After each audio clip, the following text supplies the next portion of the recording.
Story time ulit. Currently living po kasi ako dito ngayon sa Calamba. So, galing po akong Maynila. Galing po akong Las Piñas. So, ito story time. Lumipat po kami na dito sa Calamba dahil po yung papa ko ay dito po nagtatrabaho sa Calamba. May company po sila dito sa Calamba. And then, kumuha po siya ng bahay na nakakonect po sa pag-ibig niya sa company.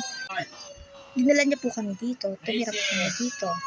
5 kaming magkakapatid. So, isang lalaki, then 4 na babae.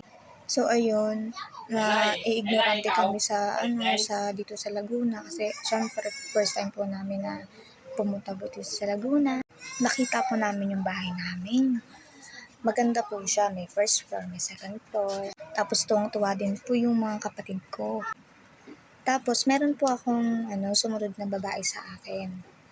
Din siya, kalog din po siya. Di in-enjoy po muna namin na i-view yung bahay, mga ilang days. Mag-stay po kami doon.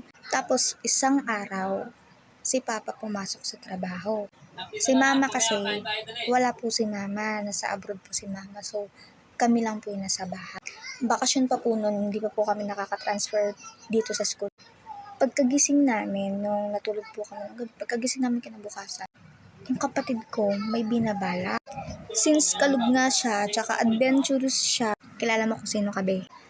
Out of curiosity, hindi ko alam kung normal yun eh. Siya, yung may mga sliding door kasi sliding window pala, yung mga bintana namin dun ay puro sliding. Pati sa second floor, sliding din siya. Binuksan niya yung sliding window sa taas. Tapos sabi niya sa akin, "Te, baba kaya ako dun sa sliding window? Tatry ko lang maging spider." Tapos, nagtry nga siya. Binuksan niya yung sliding window. Tapos, bumaba siya dun. Bumaba siya dun sa sliding window. Tapos napasunod ako sa kanya. Tapos, unti-unti siyang nag-slide dun, be. Yung kamay niya, idinikit niya dun sa pader. Tapos, pag ganun talaga siya. Tapos, tawa ako ng tawa kasi kitang-kita ko yung pagkahulog. Yun dun pa naman sa may baba nun. Para mga bato-bato pa siya kasi bago pa lang yung bahay. Bato-bato pa yung bakura.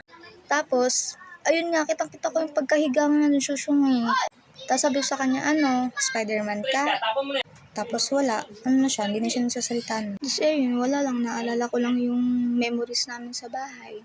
I miss you, sister.